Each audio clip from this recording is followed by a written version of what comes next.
Yo, what's up sa inyo mga kalapatids, at nandito po tayo sa ating flyer slope na kung saan tayo po ay mag-out ng kalapate. So na-avail na nga po sa atin etong si Taiwan. Mag-out nga po tayo ng kalapate dahil kailangan natin.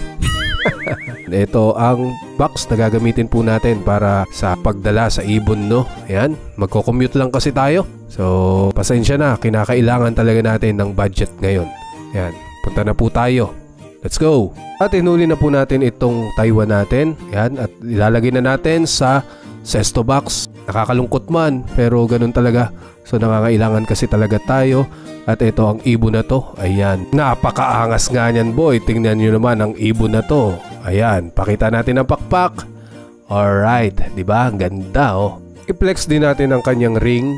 Ayan, makikita po ninyo, oh. NHRP.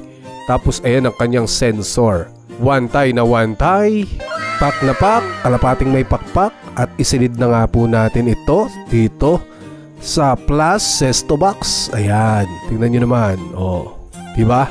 Let's go, let's go. Ayan si madam, ayan oh. Kasama din natin yan, syempre. Ayan, nakakopol tayo. Goodness of God. Alright, at nandito na nga po tayo para maghintay ng bus. Kulang isang oras nga po ang paghihintay namin para lang makasakay. Dito na po tayo San Fernando. Yan, papunta po tayo ng SM San Fernando. Sa tapat po nun, sa may Jollibee, po kami magkikita. At nandito na nga po tayo sa tagal-tagal na biyahe po natin. Ayan po ang ating kalapatids na nagtiwala po sa atin. Maraming salamat po from Candaba, Pampanga. At ito, sinulit na rin natin ang pagkakataon. Yan, maraming salamat sa inyong suporta. Pagpalain po tayong lahat. Bye!